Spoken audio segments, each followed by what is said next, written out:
Welcome to Through the Dark Woods podcast, a space for conversation around navigating grief and trauma, ancestral healing, cultural repair, village building, and deep nature connection. What will it take to rebuild healthy, connective culture in a world where we've lost so much? Schools don't teach this stuff. Western society has spent the last 1,000 years destroying these old ways of knowing. And yet these skills are deeply needed for us to navigate a global crisis of ecocide. My name is Josiah Tamira Crossley. I'm a somatic therapist, grief worker, ritualist, and founder of Through the Dark Woods program, Real Life Skills for Navigating Grief and Trauma, a 3-month-long online skill building and process-based group which helps participants find the heart in our common humanity while building resilience and increasing our capacity to be with the full, beautiful aliveness of being human. You can find out more about my work at josiahtamiracrossley.com. Link is in the show notes. I acknowledge that this podcast is produced where I live and work in Qathet, unceded traditional territory of the Tla'amin, Klahoose, and Tjushil people. My own ancestors came across the ocean from the northern lands and islands of what we now know as Europe. I acknowledge that I'm still learning about reconciliation and how to live in a good way on this land, and that my intention and prayer is that this podcast may directly and indirectly support repair of the harm done through colonization of this land and its traditional people, as well as repairing the even older harm done by the colonization of the old world, as we might call it. May this work benefit all beings everywhere. May all beings be happy. May all beings be free of suffering and the causes of suffering. May we all recognize liberation together. All right, here we are. Yeah. So I'm Josiah Tamira Crossley, as most of you know, and I am super happy to be here today again with Irene Lyon.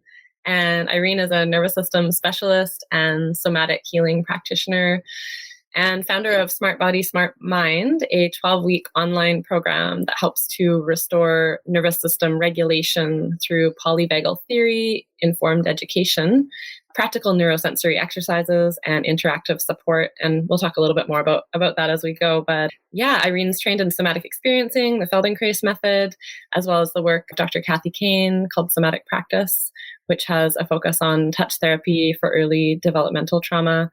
I know you've done lots of other things as well, Irene, and you've been teaching for a long time now. So yeah, welcome. Hey, thank you.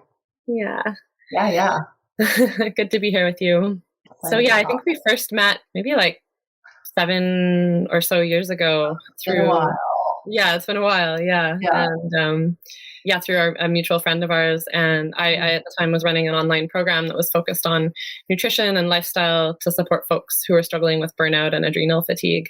And she thought that we might be a good match to support each other's work. And what happened when I met you is I actually ended up deciding to take your course, and it literally changed my life and just like opened up this whole new level of healing for me. I'd been studying somatic experiencing just through reading all of Peter Levine's books. I had a little young child at that time, so I was doing a lot of learning just through reading. Yeah, so I had an understanding of the work, but actually studying with you and doing the work in that way, I started to really realize that while, nutrition and lifestyle choices and, daily practices, these kind of things can definitely support healing from burnout, adrenal fatigue, digestive issues, these kind of physical health stuff, that the foundation of healing this stuff actually still has to come from nervous system regulation. Yeah. So can you say a bit more about why that is?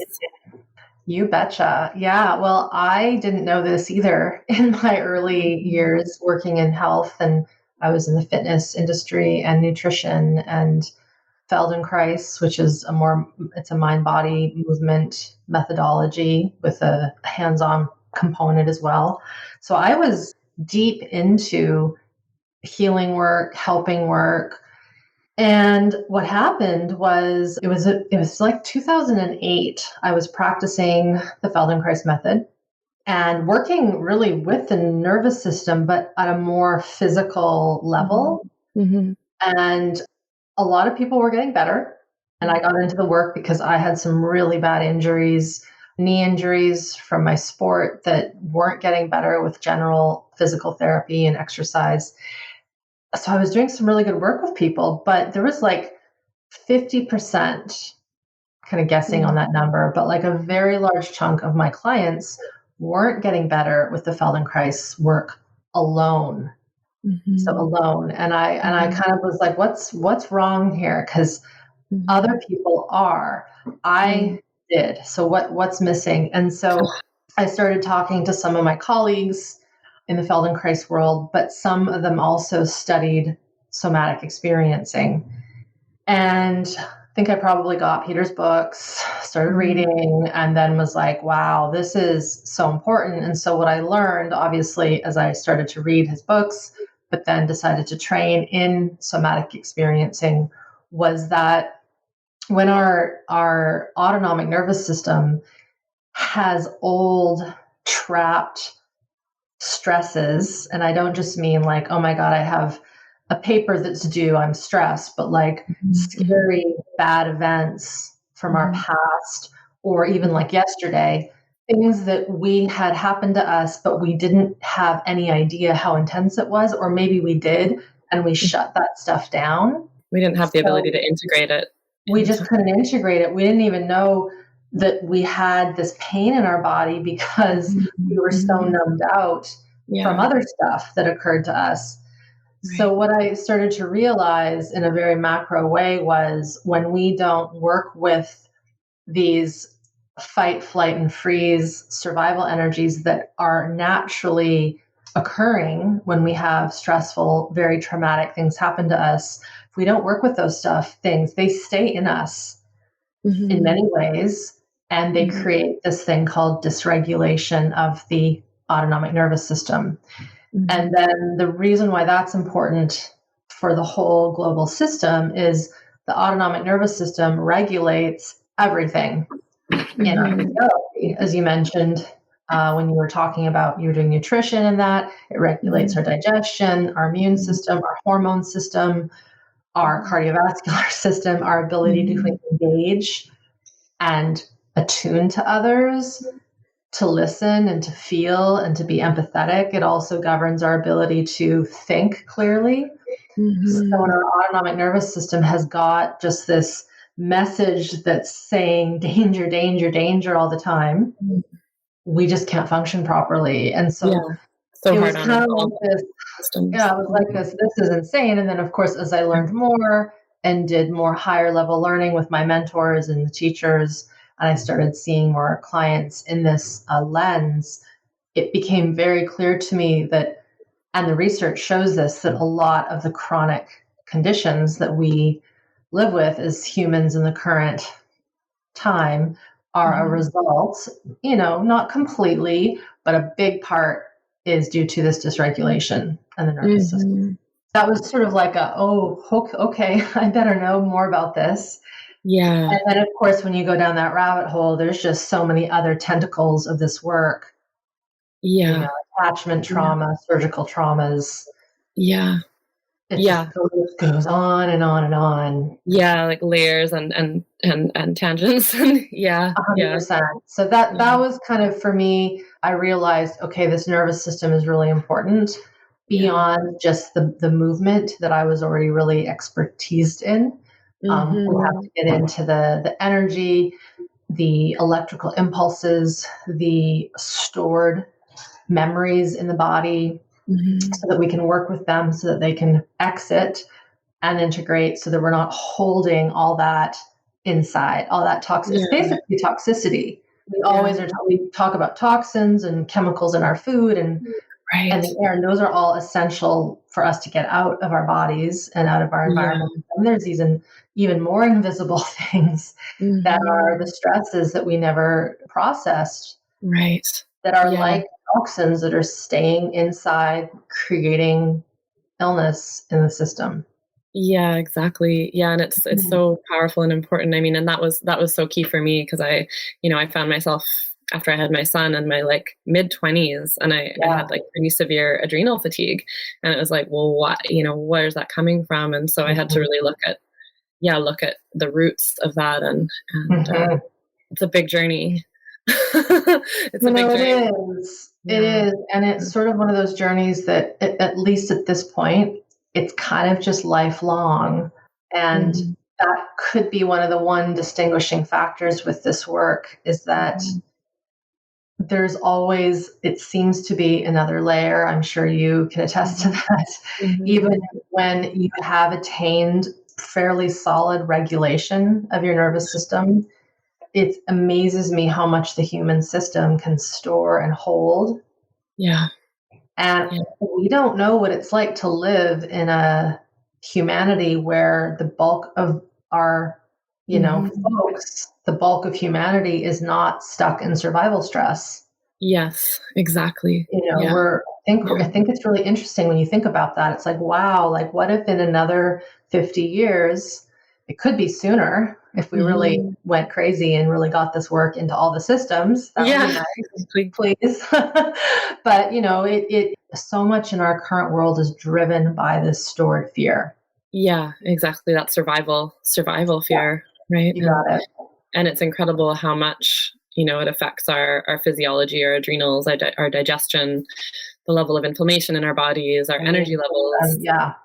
And our emotional state too, right? Our mental health. And I think it's something that you've been really good at is teaching people that trauma isn't just mental health stuff, anxiety, depression. It is, but it's also these other physiological issues. You talk about the ACE study and you talk about, your program is teaching people how to become their own medicine. And I wonder if you can say a little bit about, why you feel like that's important for people to have these skills and this knowledge themselves instead of just working with a therapist who might be holding that information. That's a really good question. So I was working in private practice for quite a while. I mean, when I got into the fitness world and Feldenkrais, I was, one-on-one personal training sessions, Feldenkrais sessions, somatic experiencing sessions. And I really liked it. I liked working with people one-on-one. I still do. But what was happening was I was seeing all these people one-on-one, and a lot of the time was spent, like I have a piece of paper here, right?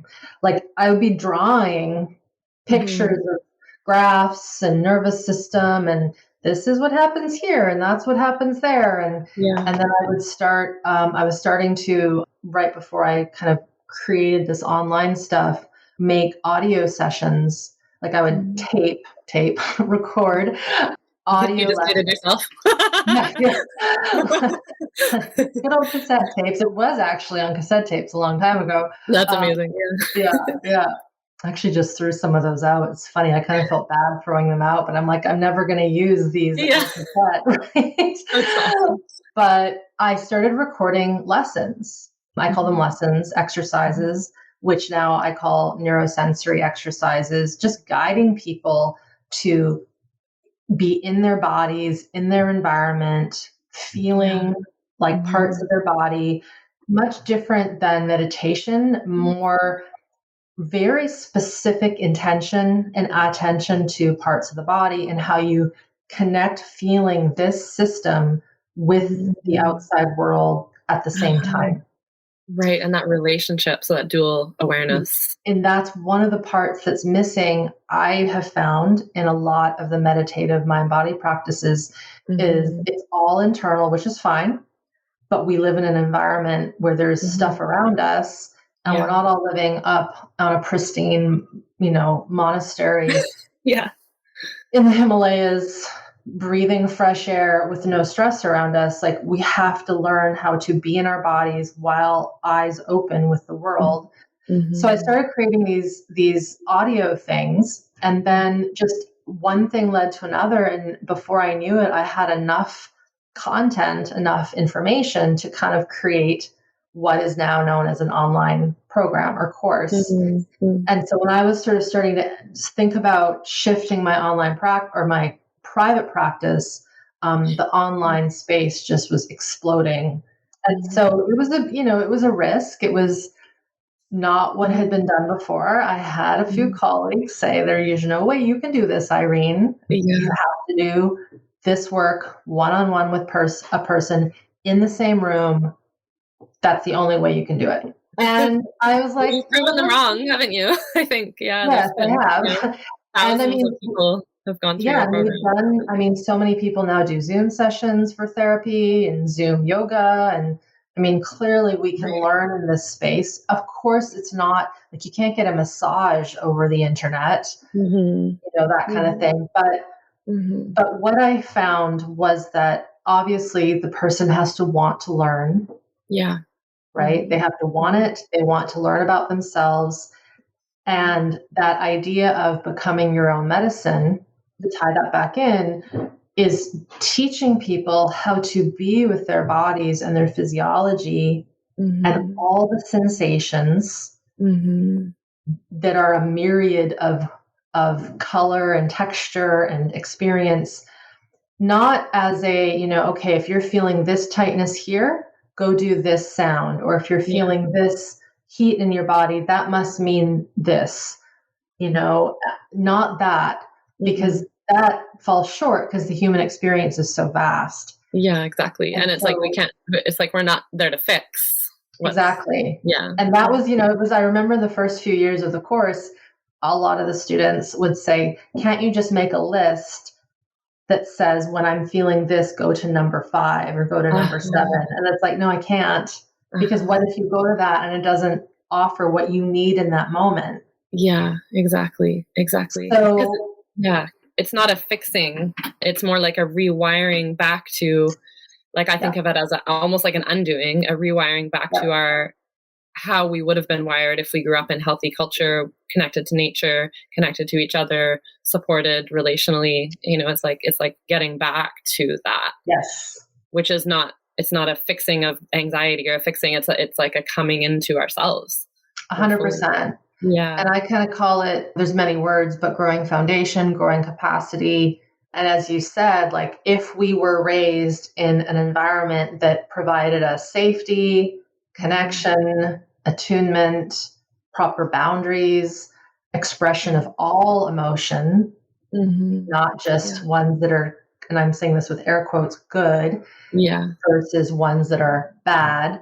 If we had that upbringing and we were cared for with gentle touch. I actually was just talking to someone else on an interview, and we were talking about traumas that people have that can't really be pinpointed to like an abuse or an event. And I gave the example, like if you've ever had a medical procedure or even a body work session or a hug from someone and their fingers are nervous. Yeah. They're shaky or they're pokey and they don't know how to melt. Yeah.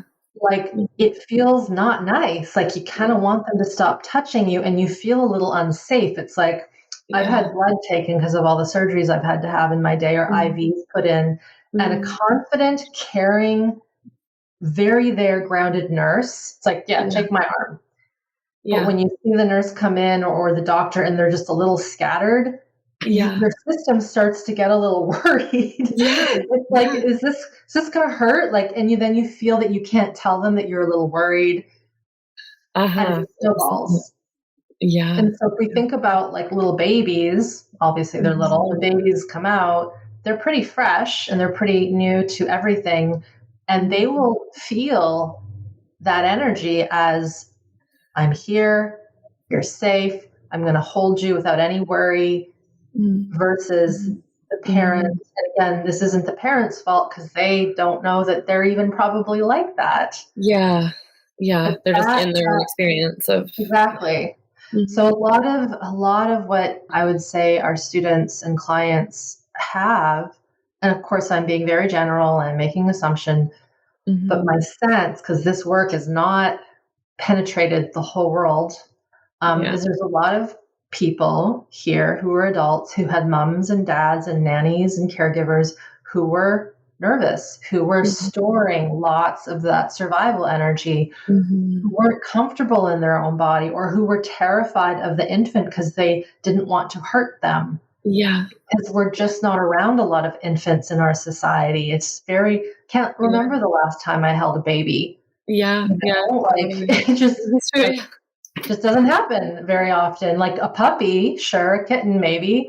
So I say that because in the program, we're teaching you, the student, how to reconnect to yourself and be with yourself in a very intentional, it's not even about love. It's just about a secure, I'm here. This is me. This is the environment. These are my feelings. My stomach's gurgling. Okay. I feel a little hot. Okay. Let's take off a sweater. Like it's about really getting into your physiology and just being with it without judgment and without right or wrong. Yeah. I will say that like sometimes there might be something wrong. Like let's say you break a leg. Right. Please go to the hospital and get Yes. fixed. Like sometimes, yes, that it's like, okay, that's not right. You need to go get that looked at. But for so many of our ailments right now, they're being caused by this lack of connection with our physiology and trusting that our body knows how to take care of itself. Yeah, that trust in that inner healing intelligence. Yeah, it's just been bleached out of us. Yeah. I mean, don't get me started on all the pharmaceuticals, that have been prescribed. I'm sure you've worked with many people who have been on things that if they just had known how to be with that anxiety or be with that pain or that anger or that grief, and they had expressed it, that stored toxicity would leave and they wouldn't be waking up in the middle of the night with heart palpitations. Yeah, exactly. Exactly. Yeah. Or pain from an injury, when a lot of the times pain can be worked with and managed naturally. Yeah. With breath and with proper movement and with circulation. But again, like I said, if you break your leg, and I've done that before, please give me something for the pain because that is not typical. Yeah, exactly. Right. Exactly. So there's lots of different distinctions here. Yeah. It's kind of like the distinction between like you said, like there being actually something is wrong versus like this is a normal bodily response to maybe something that happened a long time ago that we can now be present with it in a way that can allow it to come back to regulation. And Peter Levine has said before, I remember him saying this in a class ages ago, that pain is trapped sensation. Yeah, I love that. Like, let that sink in, because when you really understand that a lot of not a lot, from what I've learned, emotions start as sensations. Yeah. We just interpret them cognitively as this is sadness, this is anger, this is joy.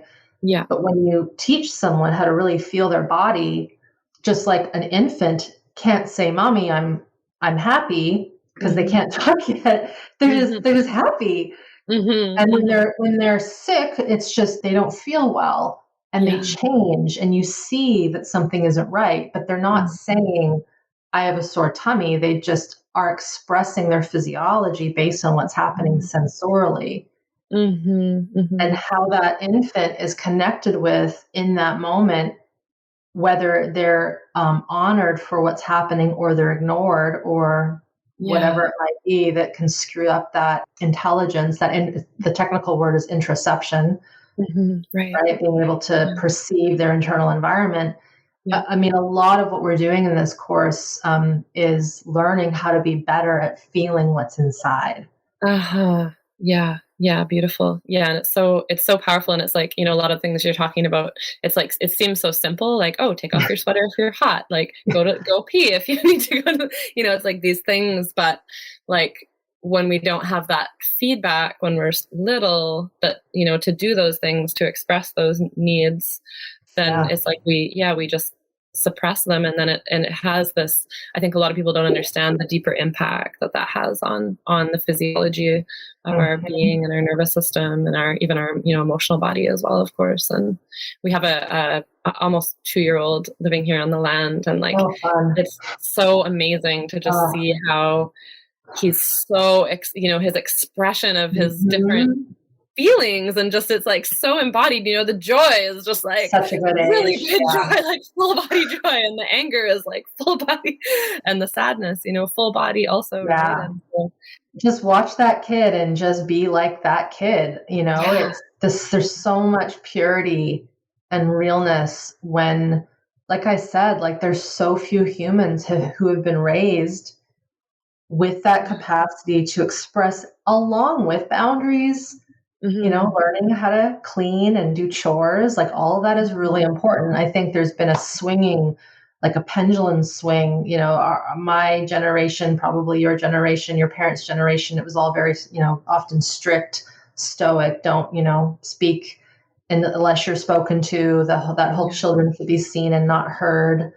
Yeah. Like that world, I hope is slowly dying out.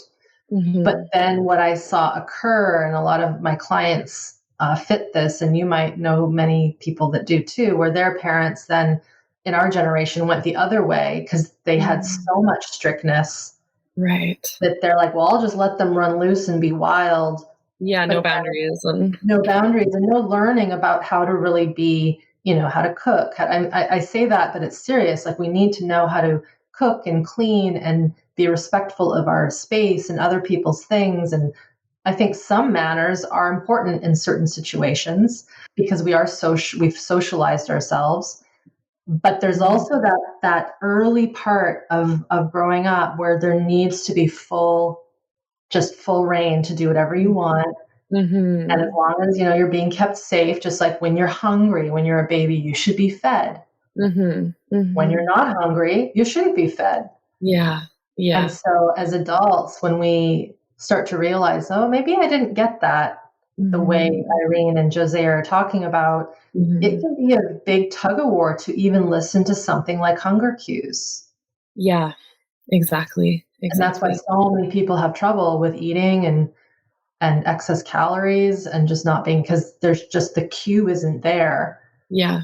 Yeah, exactly. It's like we have to reconnect a circuit that didn't get connected. And and again, it's like seems so simple, but some of the exercises or the work, but it's so powerful when we start to reconnect those circuits and have our nervous system be able to expand into relationship with the environment. And I wanted to ask you, because I think the more that I study about lately, my big focus, always it's been a passion, but especially lately, my big focus has been around pre and perinatal development and attachment trauma, and just how that imprint affects our, everything basically. Mm-hmm. And if I keep it really simple, so in utero at birth, the stuff that occurs to us when we are so raw, and we're basically just this ball of sensation and cells, right? Very intelligent sensation and cells, but we haven't differentiated, this ability to do this with our hands, to read, to discern what this is and that is. So when we're that young, what's really happening is we're just looking, we were looking for safety. We're looking for connection because that's how we're wired.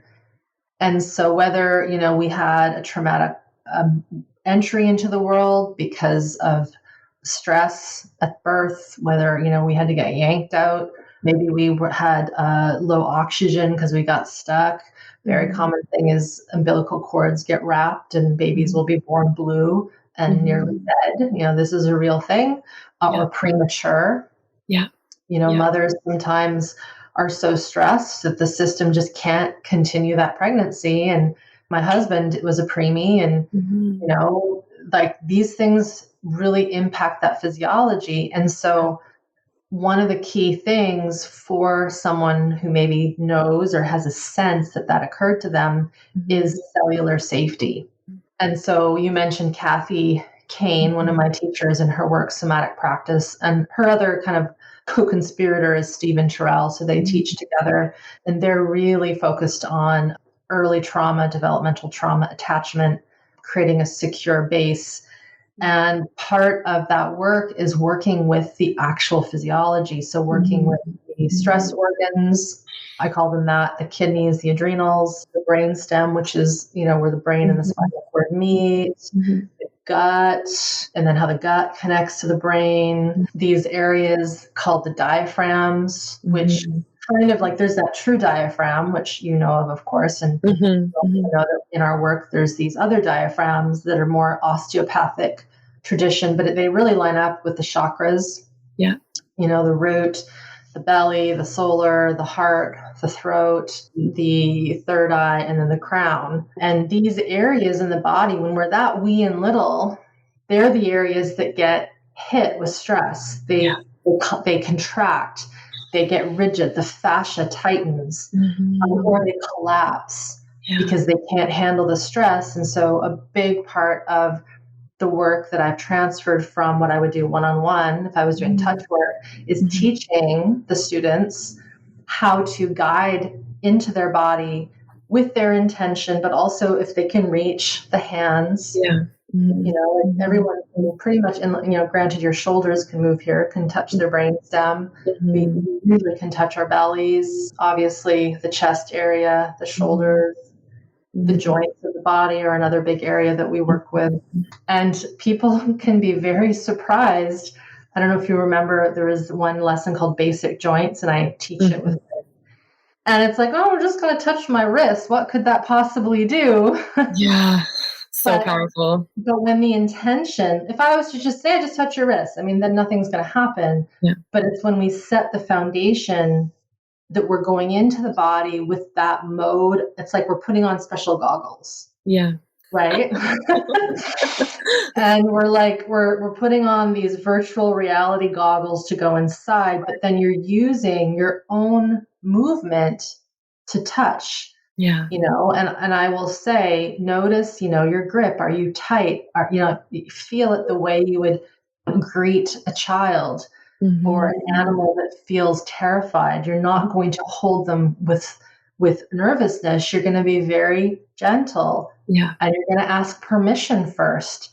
Right. So there's all these little things that help heal and bring safety back to an adult system that maybe had this prenatal trauma. And this is not my script, but this is what Kathy would say, is when we've had that kind of early level trauma where we really had like near death, something like that, the message that the cells and this body gets is we're all going to die. No one is to be trusted and nothing is safe. And therefore I have to do it all on my own, not let nobody in. And so as you can see, that starts to funnel out into how people become independent. Yeah. Or how they don't let anybody in. Yeah. Our whole culture really is, like you said in the beginning. Yeah. So, and, I think, I think independence is good. We need to have healthy autonomy, like that little 2-year-old that you just mentioned that's running around, like when they hit puberty, they're going to not want to have everybody watching them when they're dancing, they're going to want to cover up when they go to the sauna or they go to the lake. And that's healthy. It's like, okay, there's this differentiation between I am my own person and you can't. But that's part of this healing process too, right? Is someone might need to have boundaries because maybe their boundaries are violated. Yeah. So there's so many roads that this work can take. Yeah. Yeah. Beautiful. Yeah. So in terms of that imprint and like our foundation, I know for myself, I just keep coming back to that and like looking at it from all different lenses and how it impacted like my physiology and my layers of how I am in relationship now and just all of it. And it's so powerful. And yeah, for people that are listening out there who might be curious about like what that looks like for themselves, I wonder if you'd be open to talking a little bit about your own experience of, because I know you had you talk a lot about your physical stuff that happened like later in life. And I'm curious about how, what was the relationship in your family of origin with just grief and trauma and emotional intelligence, say, or that? It was pretty much non-existent. And it's not because mom and dad were trying to be abusive. It was really that world of stoicism.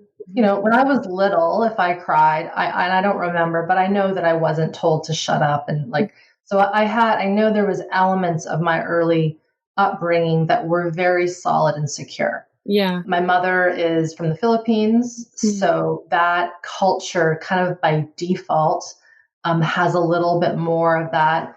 Yeah, that heart kind of musical, I'm not Catholic, but most of them are. And so there is a little bit more of that care in some ways. And my mom, lost her mother when she was 5. due Wow. to the Japanese not allowing penicillin into the country, which Wow. really sucked. You know, her Yeah. mom died of tuberculosis, which totally could have been managed with penicillin, but they were under martial law Wow. and they didn't let it in. And a lot of people got sick and died. And so, you know, she also had 8 other brothers and sisters older than her. She was the youngest.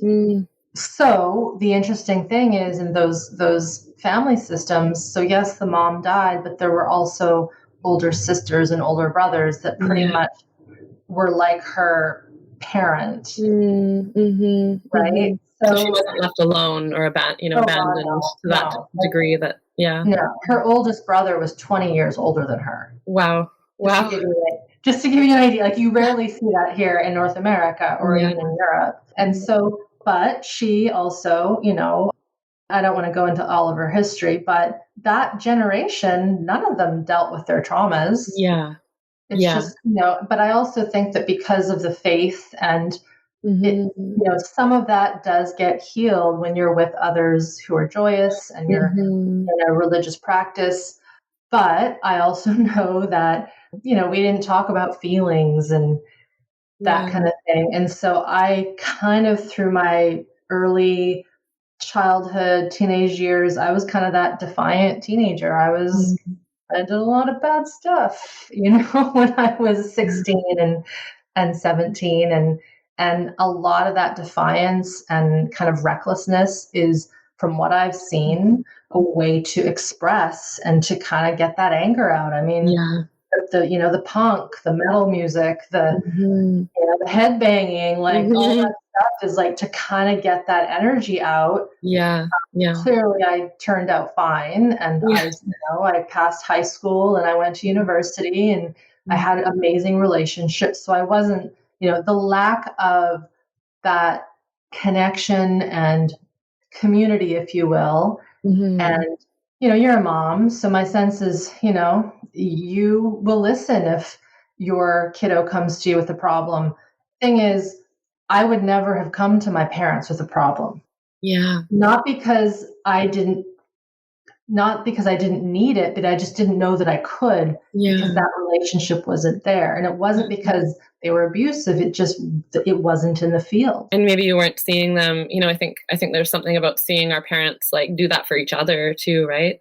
And that never happened with my mom. And I never saw them fight. Well, I saw them be silent to each other, but you know, there was never like a crying or a hugging or a heart to heart. And so again, they're still together, you know, they're still alive. They've never divorced, you know, they have their little things, but I also know that that's them and that's their path. And from it, I had to learn, you know, how to be in relationship. I was married for 8 years before my current husband. And you know, it was good at the beginning and then it kind of shifted and it just didn't work and it wasn't abusive, but it was, you know, we were both young in our healing journeys and I was wanting to go to a different level and he just wasn't. And it was like, I can't do this. So, you know, we kind of have these opportunities, I think, Josea, to keep recapitulating what we maybe didn't get. And then how can you, if we talk of relationship, find that person or that group of people whom allows you to be you, but also allows you, how do I say this?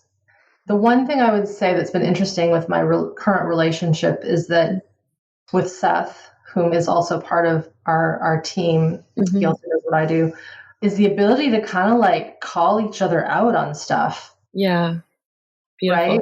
So key. It's like, and it's not about being mean. Because it's about like, that wasn't cool. And not like in a mean, but just like, do you realize what you just like? It's like, no, it just that is a pattern that doesn't work. But the thing is that you can't have that discussion when your person isn't also wanting that discussion. And that's where it gets tricky because they both have to be, they have wanting.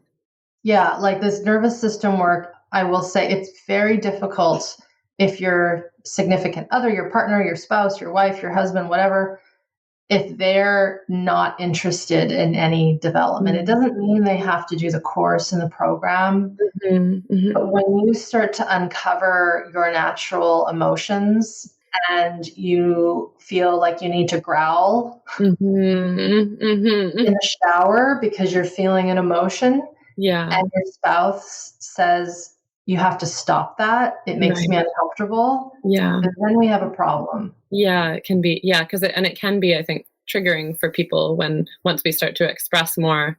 If they're not used to that or comfortable with it in themselves, then it can be triggering for people. Just like our kids with their full expression of being can be triggering sometimes. Oh yeah. No, I get messages from students and people online that are like, I've been doing this work, but when my kids have an attack of emotion, I still get really uncomfortable. And I'm like, well, I can guarantee you they're not uncomfortable showing this. So exactly. Something going on in you, and no judgment, but that our capacity to be with an intense sensation and emotion in a child is indicative of our capacity to be with that same thing in us. Exactly. Or likewise in our partnerships, like you were saying, that willingness to, but then I think also it's like also true that the more regulated we get in our own nervous system, the more capacity we have to be in relationship. And in those times of,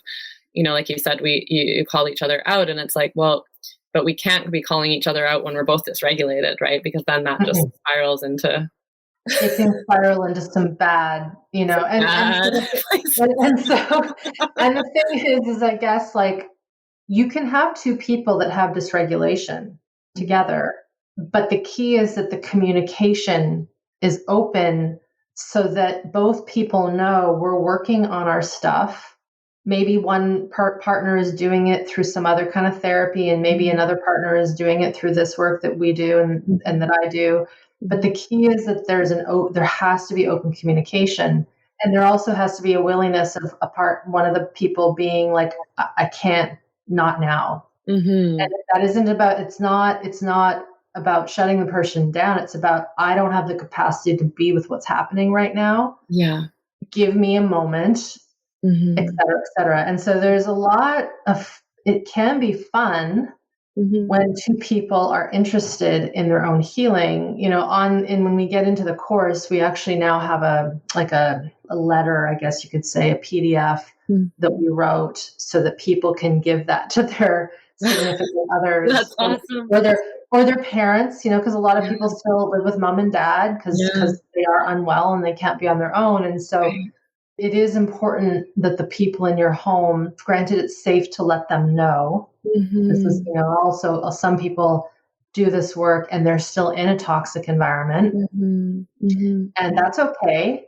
It's just a matter of knowing how much you share. So there's so many distinctions, right, with it. But I don't know if I've been answering a question. It's a good tangent we've been on. No, that's great. I think it's, and I think we can keep going down that, but I know we need to wrap up soon. So I'm wondering if you want to just talk a little bit more about, because you have upcoming, starting March 7th, the Smart Body, Smart Mind program starts again. And then there's some other resources that are available sooner. So do you want to just let me know? So Smart Body, Smart Mind, we only do it once a year. So we open enrollment this year. It'll be the 21st of February to the 6th of March. And basically it's a 12-week program, and it's a for life program. So when you get it, when you do it, the materials all live on a course website, but you can download them, you can save them, the audios, the videos, so that you can access it obviously offline. And it really is something that is meant to be done at your own pace. I think some of the biggest questions we get is, what if I can't get it all done in 12 weeks? It's like, I don't actually know of anyone who has. Yeah, exactly. Like I was saying to you earlier, I think it took me at least 3 years to work through all of the material one time, like just going through certain ones again and again. And then, now I'm ready to move on to the next one. And so, it's a lifelong. It's a lifelong thing. And, we've had some folks say, like, well, if it takes that much longer or takes longer, why don't you do it over 12 months? And the reason why is everyone's a little different, and it's a lot to be engaged in a process with a group for that long. So 3 months is actually a long time to kind of do a concentrated amount of work. And for some people, after, a couple of weeks, even they're like, okay, I'm going to take a break for a week or two. And then they go back to where they finished, or maybe they'll go to the very beginning and start again. Right. And so you have that flexibility because the content is there. So that's one of the things that sometimes people really worry about. There is live support when we are in the actual kind of semester, if you will. So we're doing Q&As. There's moderation support with my team. We're all in a forum. We're not on Facebook anymore. So people can ask questions, and my people who are all trained in SE and beyond are there to answer, like 7 days a week. Amazing. Yeah. I don't think there's a course out there that offers that level of support with like very professional folks. So there's that.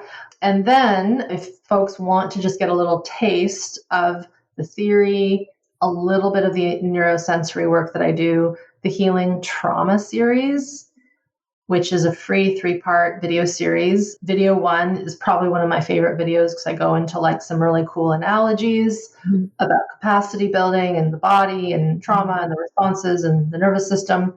So that's like a must watch. Yeah. And then video 2 and 3 are a bit more science, a bit more of the research, some of my story. And then the third one is a bit more how this work works. And then that series also has 3 handouts. They're like more information. So don't be overwhelmed, but it just gives everything in different context for people who like to visually read or hear or watch. And then the other thing, depending on when someone hears this from you, the 21-day nervous system tune-up, this is a separate course that I created from Smart Body, Smart Mind. And that one is something that anybody can start that any time of the year. So if someone's listening to this, late January, and they're like, I don't want to wait till March 7th to start, you can start that course now. It's practical, it's theory. About 90% of those lessons are in SBSM. And so what happens is if someone does this 21-day starter course and they want to continue with Smart Body, Smart Mind in March, the cost of the 21 days is taken off. So it's kind of like you're rolling into the next thing. Yeah, it's great.